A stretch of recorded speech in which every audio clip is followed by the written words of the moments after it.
Okay, welcome to another Fiction Friday. Sort of. What I'm actually reviewing this time is Anna Kendrick's Scrappy Little Nobody. I actually got this book because I'm a big fan of her work and film, and I actually find she's a pretty funny person just in general as well when I see her interview, so I was kind of looking forward to seeing what she would kind of put into a book of her, I guess, life stories so far. But since this is not actually a fiction book, I thought I might go ahead and use what she has in the back here. Let me get to that page. This right here is the bonus reading group guide. I'm not actually in a reading group, obviously, unless you consider me talking to you a reading group. I don't know. But we'll just go ahead and go through this. Let's see here. Though every page of Scrappy Little Nobody is perfect in every way, which part is your favorite? To be honest, I thought it was pretty funny when she was talking about her first orgasm, and she pretty much told the guy, "Way to go, up top," and throws a high five at him. Me personally, if a girl did that, I would probably crack up laughing. I guess he didn't take it too well, but still thought that was kind of funny.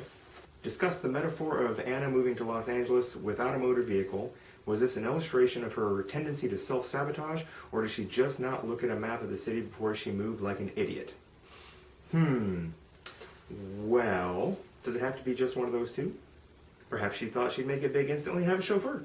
Maybe she did look at a map and everything looked so close together, so she didn't need a car. Or maybe she's a conniving little devil and knew this ahead of time that she couldn't hear.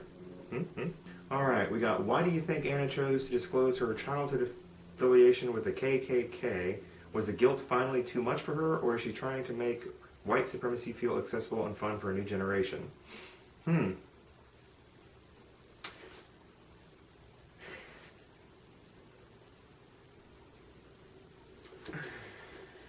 And I'm assuming this is just her tendency to try to make it uncomfortable for everybody. Next question. When Anna compares Zac Efron to Charles Manson, is she making a joke or trying to warn us about a potential murderous mastermind? Why can't it be both?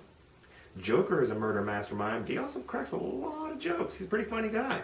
Does Anna hate all Russians or just the one man who teased her about her name? Does her xenophobia stem from this experience or simply being raised in the era when all bad guys in movies were Russian? Let's just blame it on 80s movies. That's where everything starts, right? 80s movies, the best music, the best villains. I mean, what's not to love about an 80s movie?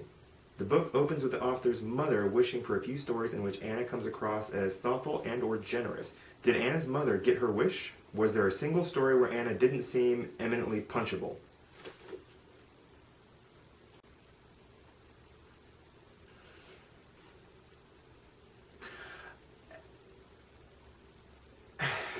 In a section about Alexa Chung and Olivia Palermo, the author viciously maligns two innocent and very fashionable girls. Is Anna a shady basic bitch or the shadiest basicest bitch? I thought there were bitches too. What was up with that one chapter about sailing being in the present tense? Sure, Anna's editor thought it was weird, but it's what Anna wanted. Who was right, the pig-headed author or the noble and very pretty editor? I'm going to be honest with you, I didn't even notice. Probably because it kept jumping from story to story to story. I didn't pay any attention to the tense. I just kind of enjoyed the, ride as it went along.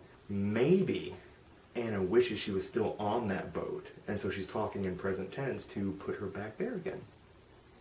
Did Anna steal that money from her neighbor's pizza party? Did she include the story to hide her crime in plain sight? Let's petition to get her tax returns released and finally take this bitch down. I couldn't agree more. If they would have just ordered more pizza, there wouldn't have been any money left over. Why does Anna want to engage in a Valentine's Day orgy? Is she simply desperate for human contact, or does she not understand acceptable social boundaries? Maybe she's a hit-it-and-quit-it kind of girl for Valentine's Day. You never know. I mean, who wants to celebrate the Hallmark? Well, I guess a lot of ladies do. Maybe she just wants to be a wallflower at that kind of party. And now you don't have to be sneaky watching it on your computer up in the dark. You can just be like, hey, it's right in front of me. Live porn! Anna makes a lot of bad decisions. Can you think of a time when you've made a bad decision? Yeah? Oh, wow, really? Yeah. We're going to pretend you can't think of a single example? I said yeah! You think you're better than me? No. No. No. Beyond the book club checklist, let's actually go through Scrappy Little Nobody and see what I thought here. The book kind of jumps around a lot, from when she was a little kid to when she was just starting out to when she was, on the stage to when she's in movies. It's all over the place. And it shares things from, her professional life and as well as her personal life. Hence the, high-fiving when during sex part. It does give a little bit of an insight into kind of her, I guess, quirky nature would be the right way to describe it. But it's nothing new that I hadn't picked up already from her interviews. Honestly, this seems like the kind of people I hang around with. So Anna, if you're looking to hang out, that might get me in trouble. Anyways, I did think there was going to be a little bit more to it, even some more current events, I guess, just for when it came out. But of course, when you write books, they end up taking a long time before they're actually physically released. So, I wouldn't be surprised if this was finished a year or two before she actually released it. But it was fun. It's not really, obviously, a fiction book unless you made it all up. But it's not presented as a fiction book. So it doesn't really fit Fiction Friday. So let's say non-fiction Friday.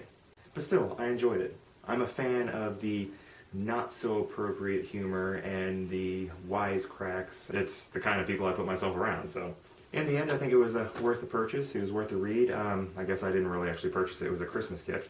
But I did like it. I would actually recommend other people go check it out if you're interested in a little bit of her backstory or enjoy her in film and see the weird little jokes she makes in print. So if you enjoy going to the book club checklist, go ahead and hit that little like, subscribe button, whatever media you're watching this on. Go ahead and give me a follow, and also if you go to jdmartinbooks.com, you'll see my book, The Warbringer's out. You can pick that up on Amazon, or you can go ahead and click one of the links directly on my website.